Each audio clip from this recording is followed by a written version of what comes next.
Hey, this is Chris Cantwell. And this is Tyler Crook. We are the creative team of the mystery thriller Out of Alcatraz from Oni Press. And you are listening to the Oblivion Bar podcast. Welcome to the Oblivion Bar podcast with your host, Chris Hacker and Aaron Knowles.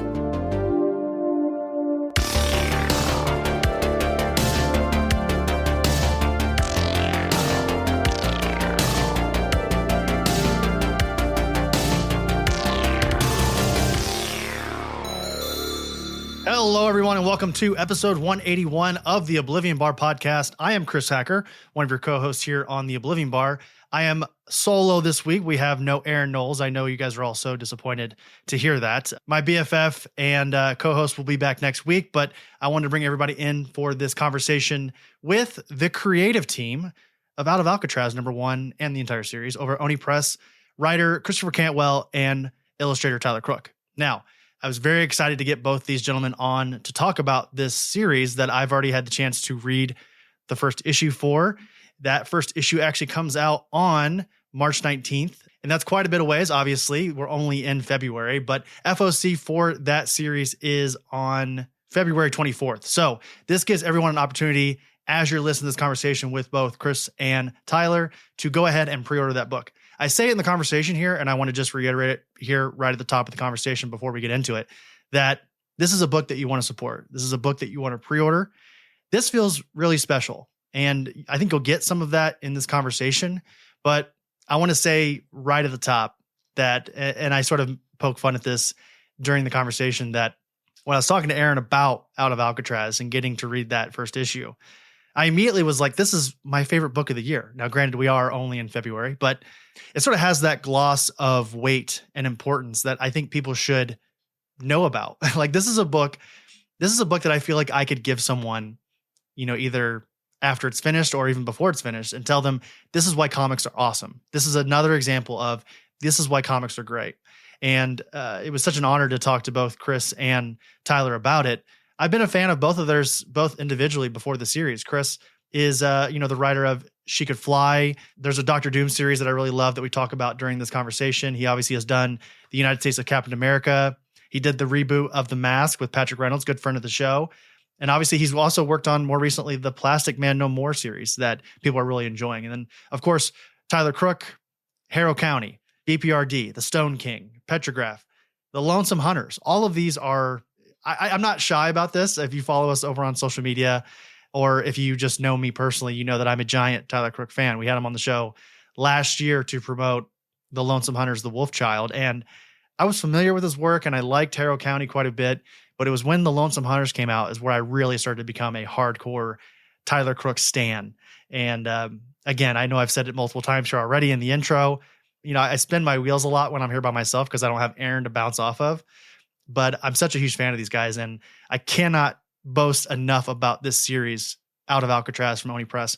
And again, we talk about it in the conversation, but I want to say and sort of reiterate here, Oni Press, wow. So they're teasing these series throughout 2025.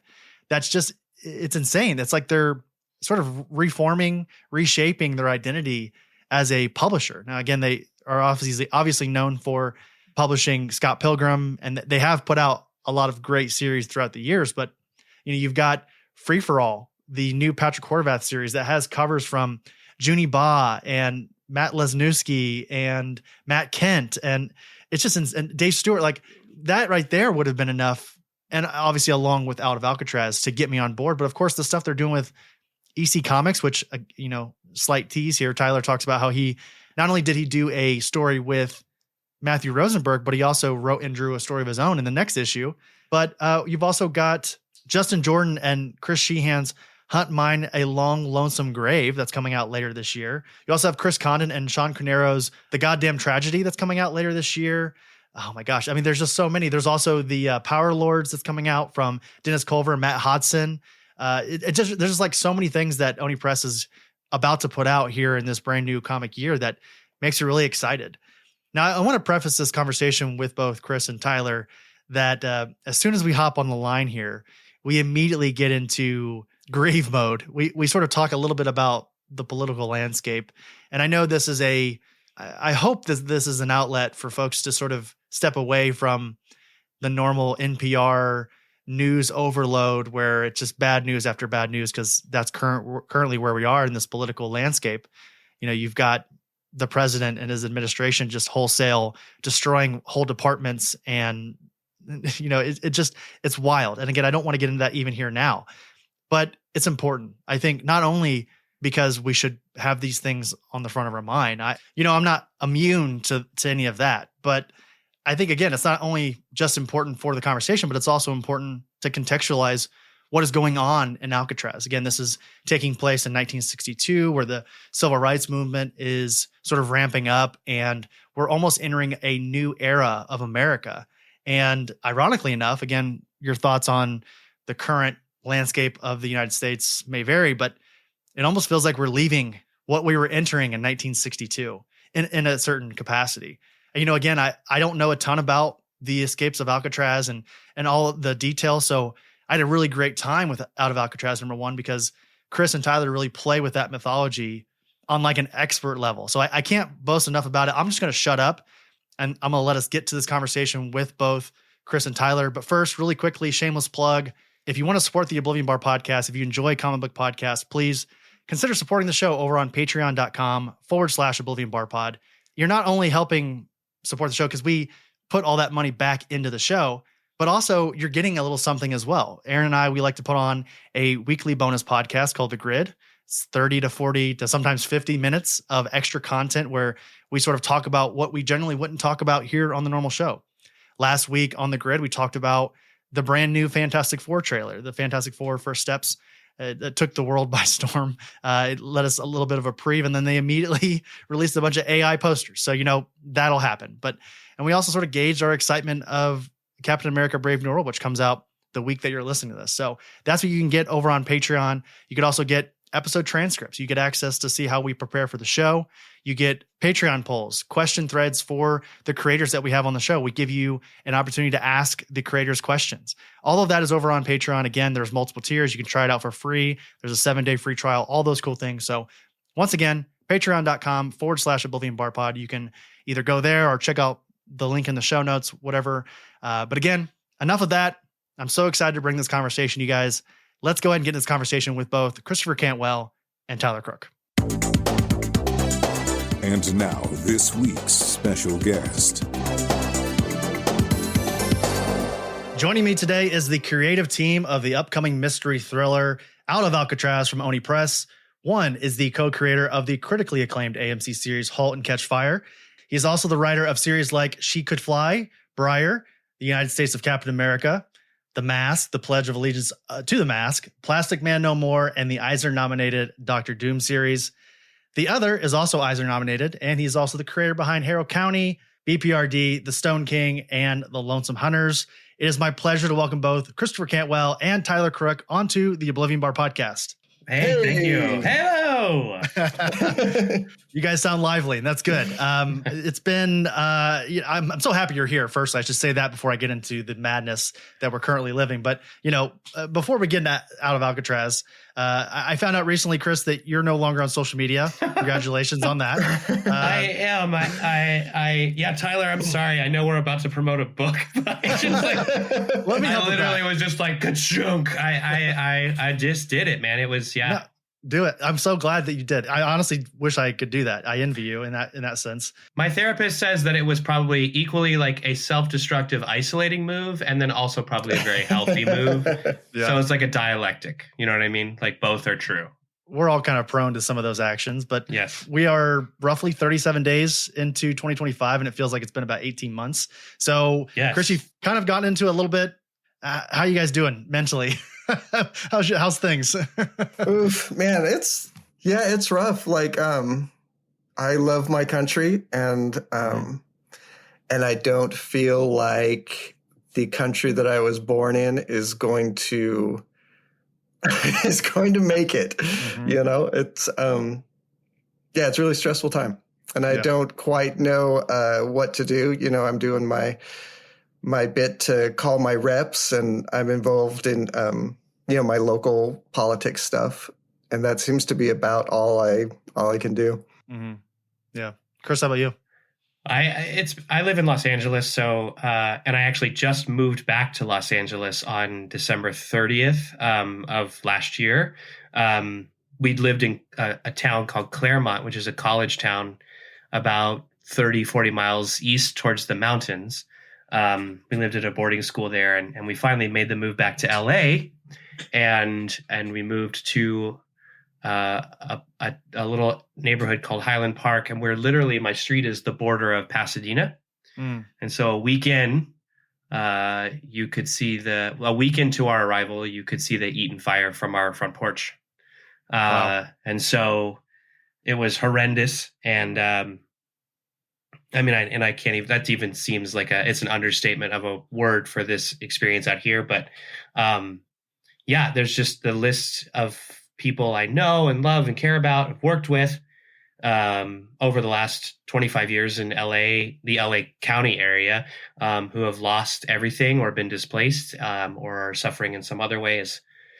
It's terrible. And that actually is one of the reasons why I hit the ejector seat on the socials. I had pulled back a lot, and I was only on Blue Sky, the supposed, better version of what came before. But that week leading up to the fires, there was all this stuff with Instagram. And Tyler, you kind of clued me in on this too. I actually attribute some of the Instagram stuff to you, because you were really concerned about the AI training. And I think we'd even communicated about, because my account has always been private on Instagram. It's only for friends and family. And I share pictures of my kids.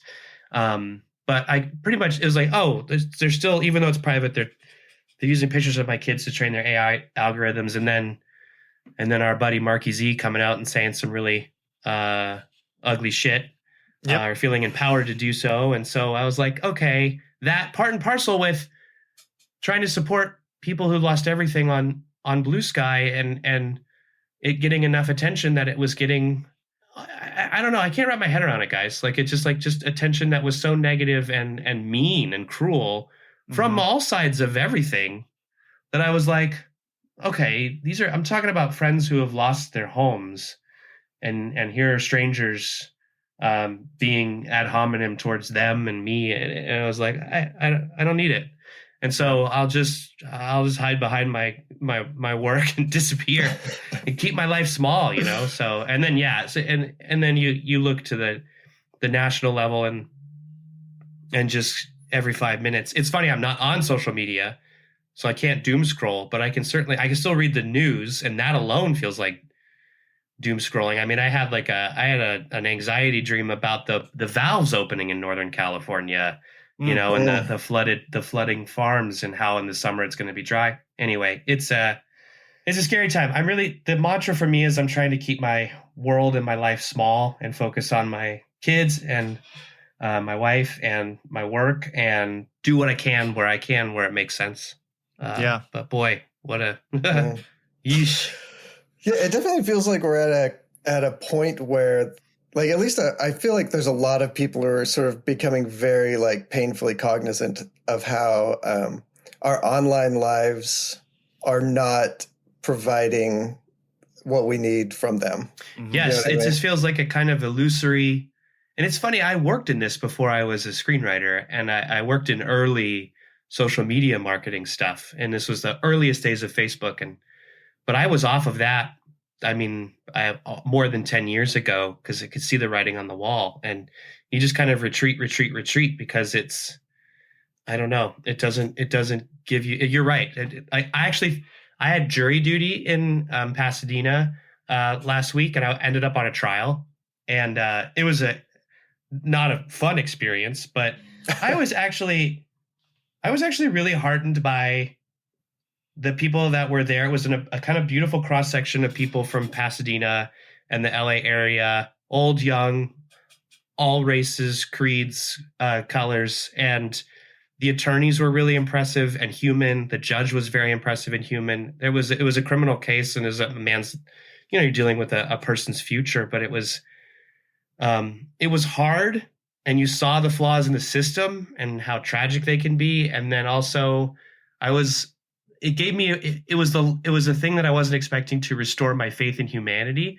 But I really feel like those jurors and the people in that courtroom were really decent, upstanding, thoughtful, insightful people all in their own way.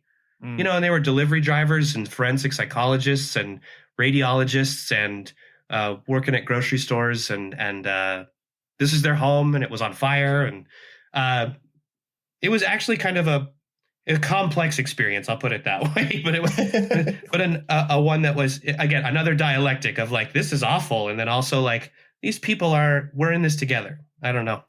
Isn't that interesting, right? Like that's kind of, that's sort of what we're missing. I think, Tyler, you were sort of alluding to this too, is that like when we're around a person, we see the similarities. We look for that connection. We understand that we're all more similar than different. But it seems like as soon as we're either behind a screen or in a group of people, that's when folks start to lose their minds. And I don't know if it was George Carlin that said this. Maybe I'm misquoting here, but he's like, I like a person, but I hate people. You know, and I think we're starting to get there closer now. It seems we're getting closer to that point. And to speak on what you're saying there, Chris, it's like, I got rid of Facebook. I got rid of Twitter pretty quickly. Both of those were easy exits, no problems. Threads, same. Instagram, it's a little tougher, right? Like, because it's like a photo album of your life, right? But then I started to realize that like, I'm pretty sure like whatever Tyler was seeing or like my friends and family were seeing, because Tyler and I were connected, it's like the algorithm isn't serving you my kid's trip to Death Valley. It's serving you some rando. And I wasn't seeing my wife's post. He wasn't seeing my own post, and we're posting the kids. And it's like, well, shit, I'm just going to take these pictures of the kids. I'm going to send them to you and then our parents. And, and Tyler, I will give you I'm going to mail you a thumb drive of the last 2 months of pictures of my children. It's just 400 pictures of my children. So you can have them. Good. All right. Well, I think we've got it. Well, Tyler, I don't know. I'm sorry. Did you want to add something there? Yeah. I guess I was just wanted to add a little bit. Like I said, I've been trying to get more and more involved in my local politics, and I live in a rural Oregon, and there's not like, it's very easy to actually be involved in that. And I'm always sort of shocked and heartened by how every time I go to, a city hall meeting or a county meeting or anything, it's like, it feels like amateur hour, and you really get the feeling that it's like, these are your neighbors trying to do the best that they can. And there are clearly a few bad actors around who are so like internet brained with their conspiracy theories that they cause a lot of problems. But there's also just tons of normal people who are trying to help their neighbors get through the day. And it's good to be able to be there and cheerlead the folks that are doing good. The envy it's crazy over here, guys, because I'm in Indiana and we are about as red as it gets, and I hate it. Like I literally moved from Missouri to Indiana, and talk about, if you go back to 2016 and then this last year, talk about the two states that were the first ones to confirm red. It pains me, and I cannot wait to eventually leave this place. But as you guys were saying, this is where family is. This is home. I'm from here. Like, it's tough. Yeah, there's lots of people you love there, and there are lots of great people there in both those places. Yeah. I mean, I have family in Missouri, and I had, I have a lot of family in Illinois, which is blue, right? But it was like Southern Illinois right on the corner. It doesn't matter, right? Like I had neighbors in Claremont, it's a college town. So you'd have really ardent academic blue near the colleges. And then as soon as you go out, it's firefighters who voted the other way, but they're also then up on Mount Baldy fighting those fires. And then it's such a weird time, guys. Yeah. No, it's very, very difficult to sort of navigate our current time. Yeah. Well, I'm going to try to sort of dig ourselves out of here, because as much as I honestly, for the next 50 minutes, I would absolutely love to just sort of pick your guys' brains on what 2025 is, and sort of, how to navigate it. And like, maybe we could brainstorm on this whole thing. That feels like a dark wilderness trek. Yeah. Well, but I think our time honestly could be better well spent here on the show, talking about your guys' new series, which is Out of Alcatraz through Oni Press. And, listeners should be expecting that at their local comic book shop on March 19th. I'm going to give a brief synopsis just for the layman. 1962 in June, Frank Morris and Clarence Anglin, is that correct? Anglin, thank you. Mm-hmm. Clarence Anglin have escaped Alcatraz and survived the treacherous waters of the San Francisco Bay. Now on the run, they're guided by a mysterious handler with secrets of her own. With a relentless federal manhunt closing in and danger at every turn, they'll soon learn that life on the run might not be even worse than Alcatraz itself. So, Chris, I'd love to start with you here. I've heard you talk about sort of your fascination with 1962, this Alcatraz event in 1962, and the mystery surrounding that escape, and how the government sort of attempted to cover up these events, and it actually backfired, and people started to get more curious. So for you, when did this fascination begin? And are there specific moments from history that you knew you wanted to include in this interpretation of the story? Well, so I would say that in terms of the government case, like there's a little bit more nuance to it, and I'll reel it all the way back to, so you read She Could Fly, my first comic, which is Martin about a Morazzo. character. Yes, I love that man. But it's about the main character has a pretty profound OCD, type of OCD that I actually have as well. OCD, and particularly that type of OCD. An OCD kind of geared brain craves certainty. And so my brain, as from a young age, I would find myself ruminating on things in history where there was no certainty in terms of what happened. And that led me down. I'm from Dallas. I grew up in Dallas. I was born in Chicago, but I grew up in Dallas. So JFK assassination was a big thing, and it just kind of a rabbit hole. And I've actually done a comic series about that as well. But what's similar between that and Alcatraz, where there's also no answers, right? Which is they were never found. The government story is they drowned, all three of them, right? It's the Anglin brothers and Frank. There was a fourth, Alan West, who didn't get off. He couldn't get out of his cell. He glued his thing too tight, his grate too tight, so he couldn't get out of there. But that report that they drowned is based on hearsay from, I believe, a Chinese freighter coming into the bay who said they saw a body on their way in, and they found John Anglin's wallet. But the wallet was not recovered. They never verified the story with the freighter. They never recovered that body.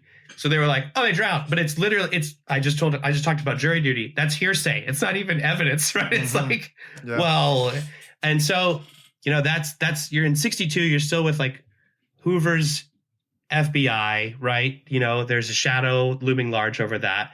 And that place, Alcatraz, was built to be escape proof. That was the federal story. It's a federal prison, right? It's not a state prison. So it's a federal prison, and it's meant to be state of the art and escape proof. Most of the people who ended up at Alcatraz, other than a couple of the big ticket folks like Capone and places like that, is they were transferred there. They weren't sentenced to Alcatraz. They were transferred to Alcatraz because they'd already escaped from other facilities, right? And Frank Morris had already escaped from prison. The Anglin brothers had already escaped from prison. And so the idea was Alcatraz was a place you could not escape from because geographically that's the thing. And then lo and behold, 3 guys get off and they can't find them. And so the government is hard pressed to go, we don't know. And then California freaks out and there are fugitives on the loose and all of this. They had to say, no, this is our facility. And it's impervious, right? You can't get off of it. And that story actually, it didn't work. It didn't quite work because I think it closed the following year, right? So I don't think it was directly due to the escape or attempted escape or whatever actually happened, but they just couldn't keep that place running. It was too expensive, and that narrative was just hard to sell at a certain point when you have 3 missing guys that you never know what happened to them, even though they say they drowned. Mm. Yeah. What's interesting is I didn't know a lot about sort of this moment in history. I'm obviously somewhat familiar just based on culture and whatnot. But what was really refreshing about reading this first issue of Out of Alcatraz is that, I didn't know the names. I wasn't familiar with sort of the happenings or even the legends of what might have happened to these 3 guys. And I just found that so refreshing. And I think without spoiling anything, this first issue, it feels so grounded and based in reality. And Tyler, I'd love to kind of go to you here. What I think you do so well, and part of the reason why I'm such a huge fan of your work is that your style sort of lends itself to otherworldly mythology, magic, horror, but it's all grounded in reality. Think of Lonesome Hunters, think of Harrow County. All these are like, I feel like it expresses that so well. So, what was it about this story that enticed you to jump on board, and how familiar were you to these mysteries beforehand? Well, I think the 2 things that really attracted me to this initially when Chris and Bess brought me the story pitch was that I loved that it was such a great setting. Just the time and place was just so exciting. Like I really like period pieces. My very first comic was Petrograd, which was set in Russia during the revolution or just before the revolution. And Harrow County was set in the 30s. Witchfinder was set in Victorian England. It's like all these like really strong settings. And I felt like Alcatraz had that too, where it was just the really, really, evocative time and place. And the other thing was just like the structure of the story about everyone trying to get free really, resonated with me. Yeah. Now, Chris, I think I heard somewhere in another conversation that this was originally a series pitch, right? Is that correct?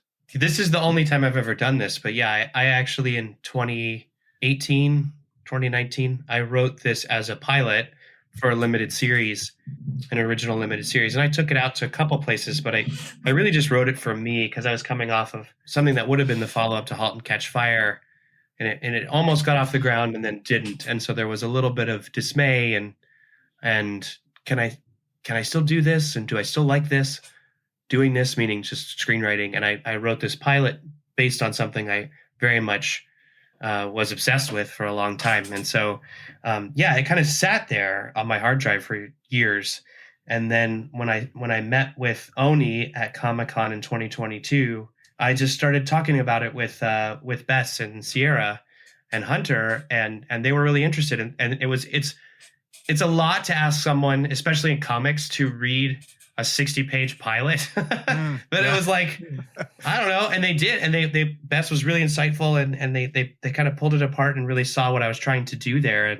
And then Bess immediately thought of Tyler, and we asked Tyler to read a 60-page screenplay, and he did, and he liked it. But yeah, it's the only time I've kind of adapted myself in that direction, because I usually like to try to do comics for their own sake. I went down the road a little bit with an adaptation of She Could Fly, but it was very different than this process. So it was a weird one. But in looking at what I think, especially with what Tyler's done, I don't know. I feel like if we just photograph this, and again, that sounds like I'm degrading amazing directors of photography out there, but just to Tyler set a high visual bar for the story, as he does with most stories. We're gonna brag on Tyler really quick while he's looking at us. Yes, I think that I've even shared this with a couple of producers, because that's what the comic book companies like to do, and again, like we would both be excited, but the people I've responded to, I work with some pretty great people, have gone, wow, we would have to figure out how to. This art is phenomenal, and we would have to figure out how to meet that standard. That's been said to me a couple times. So I'm glad it's a book. Isn't that interesting though? I feel like that's sort of an extremely difficult, if not completely impossible venture to faithfully adapt a comic and expect to get the tone more than 80% there. Like I don't know why my brain went here, but I know they're doing the Supergirl Woman of Tomorrow story that's based off Tom King and Belkis Evely. How in the hell do you plan on trying to come anywhere close to Belkis and her work in that book? Yeah. Like that's just one example. The only thing I feel like that's respectful to do to both versions of a project when you do something like that is to just really stake a unique claim in that medium the way you have in the previous, right? Yeah. And so I feel like I hope they do that, right? And I, there's some pretty great people there. So but you look at what Belkis did, and you're like, how do you, how do you even approach that? And we're a little bit in the same vein. I just think, agreed. Yeah. It's funny though, because I feel like my approach to Alcatraz in particular is probably the thing that is most influenced by movies and TV than anything else I've ever worked on. I really am sort of trying to frame moments and characters in ways that are evocative of the coolest movies of the 60s and 70s and That's stuff. True. Sure. Yeah. That's true. I'm getting really strong No Country for Old Men vibes. Am I accurate in that, or does that feel good? I was thinking a little bit today that one of the things I keep thinking about is actually Wild at Heart, which I don't think really comes across in the book, but just how some of those settings, especially some of the desert settings, where Isabella Rossellini's her little shack out in the desert is just that has such a great vibe. You mentioned HUD as a kind of character inspiration for one of the characters, and I was thinking about that. Made me think about Giant, the James Dean movie. and how I like haven't seen that there's one, some actually. like it's like I feel like anything we do, you'd have to get those like David Lean lenses on it and really open it up. You know what I mean? And then kind of use the same technique to get into these people's faces. I don't know. That could be cool, but I don't know. What I think this is probably a good transition also to talk kind of a little bit more broadly about Oni Press. Like, what is in the water over at Oni currently? They're putting out these news, posts about a series with Patrick Horvath.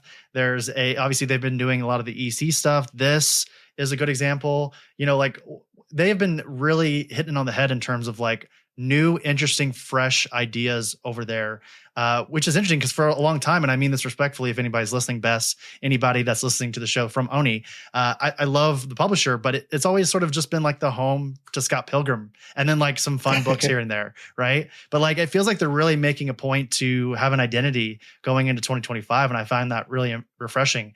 And I'm also on another, like sort of selfishly, because I'm here with you guys right now, out of Alcatraz, what a way to sort of open up the year too with it, right? I hope so. Yeah. In the creator space, the creator owned space, there's no better place to be right now than Oni. Like it just the bench of talent on the editorial side, and even the marketing side and the way that they're carefully shepherding this book out into the world and their plans and strategies. I mean, from Hunter on down and Sierra and Bess, I mean, it's just, and they just brought over, I can't say it yet. I don't know if it's good enough. They brought over, I'll say, I almost got in trouble. They brought over another editor that's I've worked with, that's personally one of my favorite editors that just has a really great head for story. Bess is incredible as an editor, just sees the whole picture. It's a crack team. Yeah. Yeah. And I really feel like they're doing a great job considering just like the complete meltdown of social media. Like it really feels like they're sort of like navigating it in a way where they really understand that social media is like not what it was, 4 or 5 years ago. Yeah. Which a lot of publishers I don't think are quite there yet, Right. Agreed. Yeah. They're not quite privy to how to approach that. They're still posting on Facebook, right? It's like, what are you doing? Like my mom is looking at memes on there right now. There's no need to promote your new book, right? Your mom's looking at Shrimp Jesus and AI generated good morning posts. But I will say that, to kind of get back a little bit to Out of Alcatraz, the tagline for the book, which I found really interesting, and it sort of it kind of resonated with me for a quick moment, was freedom is just another kind of prison. That's sort of like the speaking of Oni and sort of the marketing of the book, again, that really stuck with me. And the idea of freedom versus captivity in this first issue, and like, does anyone really escape? Without spoiling anything, it remains sort of a major theme throughout this 48-page giant issue. So, here's a super loaded, very easy question to ask you guys here. Do you plan on tackling that question of what does freedom mean, or in the context of the story? Are you just kind of more interested in asking the question? And Tyler, I'll start with you here. You should really start with Chris. Chris, I'll start with you here. Oh boy. It's a big question. No, we do. I mean, I think freedom, the theme of freedom is really important throughout the book. And you brought up the time period and events. We don't touch anything else as a historical watershed other than the escape. But what's interesting about 62 is in a year the president will be assassinated. Civil rights is already starting to kind of rear its head, right, and become at the fore of American consciousness. Vietnam is about to kick off, and then you're headed into, I mean, at the same time, culturally, you're looking at the 1962 California is very different from 1969 California, especially in the San Francisco area, right? Like, and we have two closeted characters in this book that are living in the 1962 California, right? Which is still a San Francisco built by the 1849ers and the gold rush and saloons and shipping and a kind of Western vibe to it, right? And then you had the farmlands throughout the central part of California that were from Steinbeck on, are still there. And we haven't gone full Chinatown yet.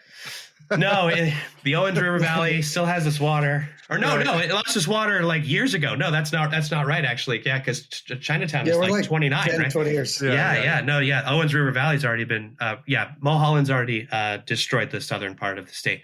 But that idea of like and also California is this place where like you just keep going until you stop and there's nowhere else to go. I think it really is this.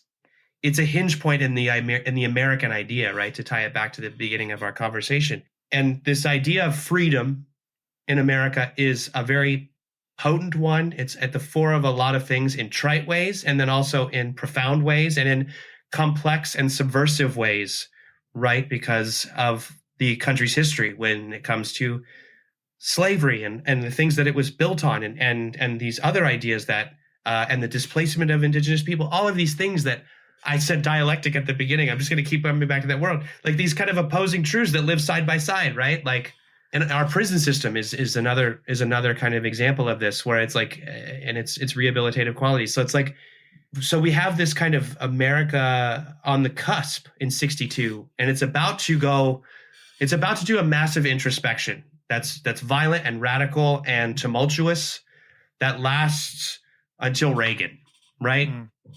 And then it goes, reel it back in, everybody. Never mind, right? Like, we're seeing phase 2 of that plan right now, actually. Right. Yeah, exactly. Where you go, where Reagan says, "Make America Great Again." He says, "City on a Hill," which is a puritanical idea. Like, but we're in the post-war, we won setting, but that's kind of starting to fall apart. And so you have these characters that are all representative of American people who are trying to be free, whether they're prisoners or they're African American or they're homosexual or they're just trying to get by. They're trying to survive, right? And so you see people who are divided in a place that's divided, even though it is also a place where people, all they have is each other, right? And California is this paradise. I do believe that it has some of these qualities and promise and wonder, and yet it's built on the backs of a lot of hard things. I mentioned Mulholland, and that's just one thing. There's a lot, and so it's all at play in there, and then you get into more universal ideas, right? It's not listen, the book is not a polemic against anything. I really don't think that. I think someone in a different country could pick this up and it would resonate with them, because it also deals with, like, can you ever be free of yourself and your own baggage, right? There's a famous saying that wherever you go, you take yourself with you. You know what I mean? Like, so Frank Morris can't escape himself. You know what I mean? Like, the Anglins can't do that either. Like, none of the characters can, just like we can't. So there's an acceptance that has to come with some of this stuff, and this idea of what liberation can mean in different ways. But anyway, that's my long-winded answer. I think, like, one of the things that, and it manifests in the characters in different ways, but one of the things about it that I think the story explores is that, like, freedom is responsibility in a lot of ways. It's like, once you're free, you have a responsibility to either protect that freedom or take responsibility for your own actions in ways that a lot of the characters are sort of struggling with. Mm-hmm. It's not one of those stories where it's like, it's going to get to the end and, like, some character will say to the other character, freedom is what's in your heart, or anything like that. You know what I mean? But, like, hopefully the reader will come away with some understanding of what they want to think about freedom. Tyler, in the lettering pass on the 5th issue, though, I was going to change one of the lines to that, though, just to we all have freedom, and freedom is half the battle. No, I think a really great representation of what you guys are sort of speaking on here, and sort of the sort of blurred line of freedom is, Tyler, you have an incredible page in this book, in this first issue, where you've got Alan being interrogated. Where are these two guys at? And you have our two titular main characters in a clementine field enjoying a couple pieces of fruit. Like, come on, that, like, I know, again, as we just spoke about it, sort of the line between freedom and captivity. Where is it? What does it mean to be free? All that. I think in that moment, and Chris, you sort of talked about this a little bit at the beginning of our conversation about, like, you got to have small moments, right? Like, we need to stop thinking so broadly. We need to start living and thinking about, like, small achievements, small moments. This is that small moment where they got to sort of embellish in that a little bit. You're right. I think that's a good way, because with all the grandiosity I just, spewed at you, I think that, like, it's a story about, like, just, it's a small story about different groups, at least pockets of people trying to get by. And we tried to build in a lot of those little small moments, and it's it reminds me a little bit of you. It's funny to bring this up because Tyler, I just remembered that you hate this guy, but and I'm sorry, I don't mean to put you on the spot, but Jack Kerouac. But here's my read on Kerouac, which is that like they're either when they're in the middle of a moment that is this kind of electric moment, they're thinking about something they should have done 40 miles back, right? Or the woman they should be with, or this, or why did my dad leave? Or they're thinking about, man, it's going to be great when we get to Denver. And then they get to Denver and it's like, this sucks, right? Like there's no living, and they're constantly grappling with that, which is like, it makes so much sense that Jack Kerouac went into Zen, which is about being present in the now, because he was really struggling with that his entire life. And like, I think our characters are too, but there are these little moments like you talked about the orange, or there's the moment where Frank gets to take a private shower. And it's just one panel that Tyler did, or like Clarence goes into a little drugstore and looks at all the toys and candy, like it's little things like that you go like, oh, like it washes over you as it washes over them. And then boom, it's back to, we got to move. We got to do this. What about this? Or we're going to get screwed over here. And this guy doesn't care. And who am I? And all that existential stuff. So it cuts through in those moments. And I think we try to do that a couple times with the characters through the book. I think you do. And again, I said this to my co-host, Aaron, who's not with us tonight. I mentioned it sort of offhandedly without really thinking about it. And I said, this Out of Alcatraz book, this first book, it's my favorite book of 2025. And he goes, it's January. What are you talking about? And I was like, yes, you're right. Sure. Good point. But there's something important about this book that I think folks are really going to grab onto. And I do want to talk about it more. And I'd love to get you guys back on when the trade is eventually out, a couple months down the road. But selfishly, I don't want to spoil anything for everybody. Hopefully that sort of teases everything up for you guys for Out of Alcatraz. But selfishly, I have a couple questions for each of you individually here. And, I want to start here with Tyler. Now, since our first conversation here on the podcast last year, I have been waving biggest Tyler Crook fan flag proudly on the top of the mountaintop.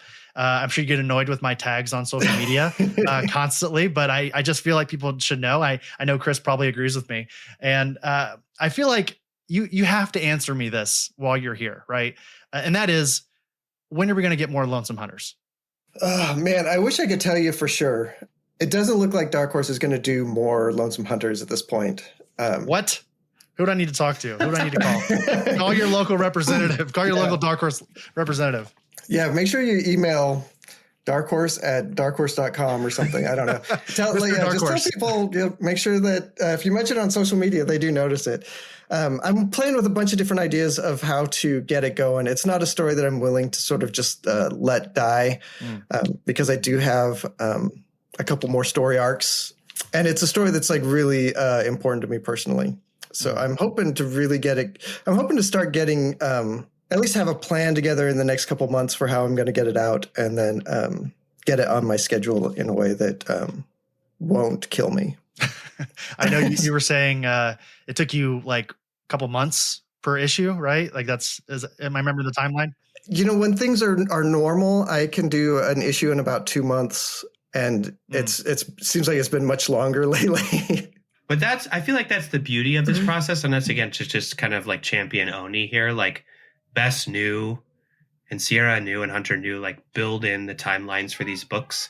And over on the license side of things, like, by the way, I will say IDW aside and Heather Antos aside, because that feels like what I thought comic books were when I was a kid in the 90s is working for them. But other places, the timelines are, even for me, and I've got it easy because it's like, here's a Word document, like, right. It's ludicrous. It's like, and I worry about the artists, and so it's been nice. I like to think of Tyler carefully painting in his studio and going, I feel like he's got the time. Yeah. And watching your comic book cool down and going, yeah, you know what I mean? Like, it feels like what it's supposed to be, I don't know. Yeah, I definitely have not. Well, I've definitely felt pressured to keep it moving. Like I'm one of those people where it's like, if I'm not making progress on a project, my stress level just gets through the roof. And like the easiest way to keep myself happy is to have like like a goal for what I'm going to get done in a day and then get it done in a day. And then I'm just like the happiest dude like on the planet. So I've been making steady progress on this, and there've been some other little projects that have come up and stuff. But like I did some EC comic stuff, and has that been announced? I haven't heard anything about that. I did. Well, they're both out, in fact. They are? Okay. I did one where I wrote and drew it about a zombie story. I think it's in the EC Epitaphs from the Abyss #3, and then I did a story with Matthew Rosenberg that I think is in #5. Okay. I'm going to put that on my mental note right now because I didn't know that was a thing. And then, again, I want to sort of switch gears over to you, Chris, here. Whenever I talk about your work to someone, I have to mention the Doctor Doom series that you did back in 2019 and 2020 with Salvador Larroca. And, not only is it super smart, and not only would Victor rather destroy an entire universe than make nice with Reed in this story, but every part of this story I feel like it just gets Doom and understands why he's so compelling. And it also has, ironically enough, one of my favorite interactions between those two, where I think it's in issue 9, where they basically are trying to sideways, halfway compliment each other, but not really. Like it's one of my favorite 2-page interactions. So, we're about to get a couple years of some pretty intense Doom things, whether it be comics with Ryan North and his One World Under Doom event here in the summer of 2025, or of course, as many people already know, RDJ coming back to the MCU as the character. So another big question for you here, Chris, when you started initially planning out this run here, and since, the ending of it with hindsight, what are some things that you believe people should understand about Victor in order to like fully grasp that character? Oh boy. I mean, I really love the character, and I grew to love the character. And it was the first work I did for Marvel is the short story that's in there, A Rose for Victor, which was part of the War of the Realms stuff. But I went with it. My favorite, I don't have it here. I have it in my office. My favorite Doom story is Triumph and Torment, where he and Doctor Strange confront Mephisto, and it's like, who's the better sorcerer? Then it really leans into the soul of his mother and all of this stuff, and the love he has for his people. That to me was such a huge, important part of the character, which was that he loved his people. There's a code there, which is why I think you sometimes see him working with other heroes or doing these things, and obviously, but also capable of incredible, unspeakable villainy, right? If you press the wrong button on the guy.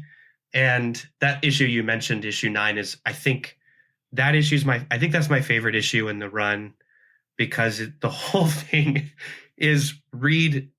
He's going to save the world. Like, Doom is going to say, no one else can do it. And he's like, I'm going to save the world, and it's working. And he's going to go save the world and close the black hole near the moon. And Reed just calls him to say good luck. Yeah. And it fucks up his entire life. And it's like, and you can never, if you go back and look at it, and I think Salva did it so well, because like, Reed is a hero and a great character himself, but he's a little pissy with Captain America, where he's like, he's really enjoying this. And it's the only time you see Reed. And then he just calls him, and Salva drew his face just flat, like expressionless, where he's like, I just want to say good luck. And Victor's like, why did he do that? Like, and he's like, he knows something's wrong, and he just undoes himself, right? Yep. And like, it's that the character is his own worst enemy. The only one that can beat Doom is Doom. Yes, exactly. Like, that's the whole thing. And like, even when he gets to the finale, and like the other version of him is like, you could have fixed your face like years ago. And he's like, but you're wearing that mask. And he just gets so angry. I think that interaction, and then in issue 6, the little dance that he has, there's like a little road movie. I think that issue is called The Road to Latveria, which is like a homage to the Bing Crosby, Bob Hope movies. But it's him and Kang, and they're working their way across the Southwest, and they are kind of friends. And like, at one point they're on a boat, and like, they're yelling at each other so much they just start laughing. And I can't remember. It's like I think Kang says, I will destroy you, Victor. And he says, I'll destroy you first. But they're really saying, I love you, man. Like, and it's, it's like that kind of thing, where it's like, only two egomaniacs can really see each other, because otherwise they're like quite cripplingly lonely, and like that's also true with Doom. So I don't know. Yeah, he's a great character. I love that. All right. I don't want to, I just wanted to get those 2 quick questions in for you two both, because again, I just love both those works. And, I have one final question for you guys before I let you go here. And it's been an absolute pleasure having you here. We always like to end these conversations by asking our creators, what's something you've been enjoying recently? And this could be, a comic, a movie, a video game. I know, Tyler, you've worked in video games, podcasting. If you want to say the Oblivion Bar, that'd be cool. Or, just whatever you've been loving. And, Tyler, let's go ahead and start with you. What's something you've been really enjoying here recently? I have been, my wife and I have been working our way through like all the Star Trek shows, and that has just been like such like a comfort for me. Everyone tells me Next Generation is the one I should watch. Is that true? Well, I love it. I think you should watch all of them. I think the only one that is like, the only series that I did not enjoy and in fact quit was Picard. I just couldn't make it through that one. But like Next Generation is great. Deep Space Nine is a masterpiece. Voyager starts off rough, but like finds its footing. I was joking on Blue Sky the other day that as soon as that started being written by the Swedish chef, it got way better because he was just like, Borg, Borg, Borg, Borg, Borg, Borg, Borg. And that, like, it gets really good. 7 of 9 is one of my favorite characters. Great character. Yeah, and like, so just watching those has been like my real thing for a long time now. Now that I think about it, we've been, because we started with DS9, and so we're been watching them every night for a year or more now. Chris, you wrote some Star Trek, correct? Yeah, I've been on. So that was the IDW thing. I've been on the Star Trek team, the Shared Universe books, which is Jackson Lansing and Colin Kelly and I, and then like just a stable of really wonderful artists. Yeah, we've done 2 years of books, and we did a crossover event last summer, and we're doing a big crossover event this spring called Lore War. But it's a year after DS9 ends. So it's the year between the end of DS9 and Nemesis. And we filled it to the brim with the craziest things that have the craziest 12 months those characters have ever had. But it feels like Star Trek fantasy football. But it's been so much fun working with Heather on that stuff and architecting it. But can we talk to Heather about, can we get a Tyler Crook Star Trek cover? I don't know if Tyler, I'm speaking for you here. I don't mean to, but if that's something you're interested in, we need to get Heather on the line, because I would buy one of those. Yeah, tell Heather I'll do that in a heartbeat. I would love to. Oh my God, I will write her tonight. She is I know she's a huge fan of yours, and she's great. Yeah, I haven't talked to her in a long time. She's so awesome. Man, those covers that Malachi Ward has been doing. Yeah. Oh, every time he posts one of those, I'm just like, how'd you do this? I'm blown away. Yeah, like this is the greatest like Star Trek, but like not the bad Star Trek. Yeah, it's he does all the crossover covers, and so he's done the Lore War covers, and the palette is just super cool, and it's been really fun. For me, I think I just finished the Percival Everett book, James. Which I don't know if you've heard about, but it was book of the year last year for Barnes and Noble, right? I mean, so it's quite popular. Percival Everett wrote Erasure, upon which the movie American Fiction was based.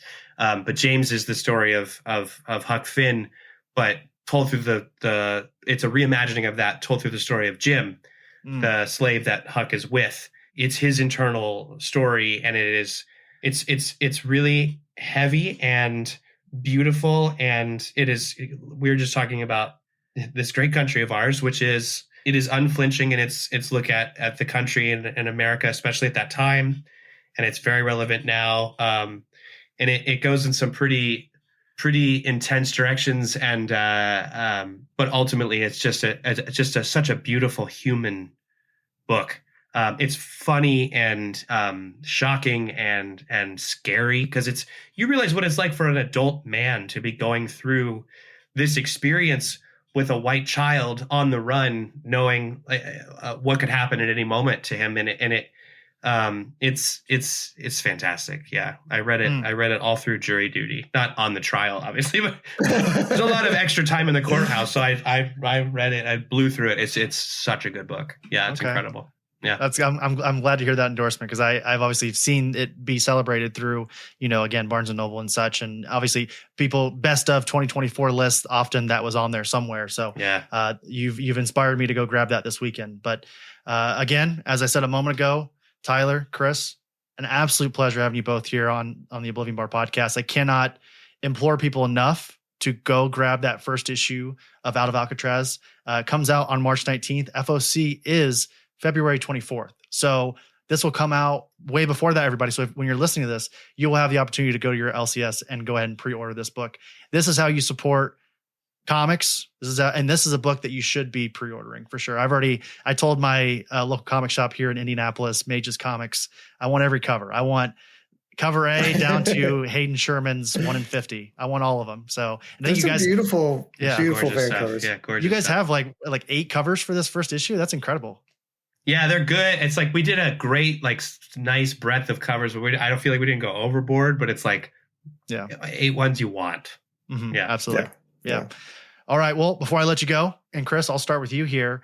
Anything you want to tease for the listener here, and how? Now, again, you're not on social media. How can they follow you anywhere? Can they follow your career? Or do they just show up one day? They're like, "Hey, look, here's a book from Chris." Cool. Yeah. Oh, I guess Cantwell has a new thing. I guess the major thing I'll tease is, we have that Lore War crossover coming up with Star Trek, and then I got a new television show coming out later this year. They don't have a premiere date yet, but it's the 3rd season of The Terror for AMC. But it's based on an original novel by Victor LaValle, and I ran the show with Victor.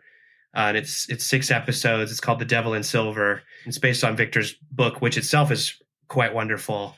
But we departed from the book and evolved it together with some really wonderful writers and actors. Dan Stevens is the lead, and we shot that all last year in New York. And it's actually final delivery is on the 13th of this month. So I'm finally done with that show, and then it gets to premiere on the television box later this year. So check it out. That's amazing. That's so cool. Is that on the AMC Plus app? Like all the other? Yeah, it'll be AMC Plus, and it'll air, and they'll do all their little things the way streaming and cable works these days, and it'll be somewhere for you to click around on your smart TV for you to find. It will Just be. Don't give up. Yeah, you'll find it. Yeah. Tyler, how about you? How can people follow you? Is there anything you want to tease for the listener? Let's see. I'm on Blue Sky and Kara right now for the time being. And then I also have a weekly live stream on YouTube called The Comic Book Cooldown that I do Fridays at 7 p.m. Pacific time. And the only thing I got in my life right now is Alcatraz. So yeah, pick that up. I'm almost done. I'm starting the 5th issue this week. Oh man, I'm excited. That's cool. Yeah. How does it feel to be directly competing with Daniel Warren Johnson and his Friday with D-Dubs? Do you feel that tension between you guys? Well, I don't feel like there's a competition for one thing. Like, yeah. I actually did a thing where I was like, I worked out when the best time was for me or the best day for me to do it. And I was like, really, Fridays are the only days where it makes sense for me to schedule this. And then I had to pay attention to Daniel's live stream to be like, okay, I'm going to do it at 7 p.m. because that's when his isn't on. So I can still watch his occasionally now. Yeah. But then he still does it. He just does it at random times. Daniel, stick to the script here, man. We got a schedule here. Make a schedule, man. We're trying to make room. All right. Well, gentlemen, thank you so much for being here once again. I'd love to get you back on once the series is over. Maybe we can talk full spoilers or whatever. Just any opportunity I get to have either both of you or individually on the show again in the future, I would absolutely jump at that. That would be great, Chris. Yeah, Thanks so much for having us, man. Yeah. All righty. There's that conversation with both Christopher Cantwell and Tyler Crook. Once again, thank you so much, both of you, for coming on to the show. Such a great conversation. Love talking to both of them. And as I say there at the end of that conversation, would love to get them back on after Out of Alcatraz is collected into what I hope is a nice deluxe hardcover. Tyler has gotten a couple of those with both Harrow County and the Lonesome Hunters. Gosh, would it not be great to get one of those nice oversized hardcovers from Oni Press? If anyone's listening, wink, wink, over at Oni Press, would love to get a oversized hardcover or just a hardcover in general of Out of Alcatraz. So once again, thank you so much, Chris and Tyler. Greatly appreciate you guys coming onto the show. And again, Out of Alcatraz #1 comes out on March 19th. And again, FOC is on February 24th. So go pre-order that book, add it to your pull list, all the good things. So that'll do it for episode 181. Next week on the show, Aaron will be back, as I said earlier, and we are going to be covering, again, as I mentioned earlier, Captain America, Brave New World. We're going to be talking about the brand new installment in the MCU. Excitement it wavers. It ebbs and flows here recently. In one moment, I'm so excited for this movie, and on other moments, I am cautiously optimistic, and then other times I am extremely worried. And as many people know, this movie has gone through multiple reshoots, and that's nerve-wracking. And a lot of times these big blockbusters do that. But, the MCU, I've officially, and I think I can speak for Aaron here as well, the valleys have dipped here and there, right? Deadpool and Wolverine, it felt like a righting of the ship. But how much of that can be owed to the charisma of Hugh Jackman and Ryan Reynolds and sort of our love of that character? So this will be definitely a good gauge on where we're at currently in the MCU, especially going into the Thunderbolts later this year and going into Fantastic Four in the summer. So, that will do it for this episode. Make sure you guys join us next week for that conversation about Captain America: Brave New World. Again, if you want to support the show or if you want to follow along, following the show is a great way to do that. You can follow us over on Apple Podcasts, Spotify, YouTube, Audible, iHeartRadio, wherever you listen to your favorite podcasts. That's where the Oblivion Bar is. If you want to actually watch the video version of this conversation with Chris Cantwell and Tyler Crook and other interviews that we have, that is over on YouTube. Thank you to our patrons, Alex, Alice, Aaron, Botter, Chris S., Chris Y., Christy, David, Elliot, George, Gianni, Greg, Haley, Ham6, Jake, Jeremy, Kyle, Losi, Mac, Miles, Mike, Olivia, Ryan I., Robert, Sean, Travis, Zach, and Brad and Lisa. Thank you all so much for supporting the Oblivion Bar podcast over on patreon.com/Oblivion Bar Pod. Follow the show over on social media, Blue Sky, Instagram, TikTok, @Oblivion Bar Pod. Gosh, is social media just a absolute hellscape right now? I have absolutely no idea where the town hall sentiment of social media has gone, but we are still there currently. So I would say Blue Sky, Instagram, and TikTok are the big ones there. If you want to get an official piece of merch from our TeePublic store, go over to our website, oblivionbarpodcast.com. Thank you, KXD Studio, for our Oblivion Bar art. He is at KXD Graphics over on Instagram. Thank you, Dream Kid, for all of our amazing musical themes. Thank you, DJ Skyvac, for our grid theme. And once again, as always, do not forget to tip your bartenders, your servers, 20% or more. That's the bare minimum. If you go out to eat, any appropriate moment that it is to tip someone, 20% or more. Come on, let's take care of our service industry people. They deserve it. And again, that'll do it for the Oblivion Bar podcast this week. Thank you all so much for listening to the show, and we will see you next week for episode 182.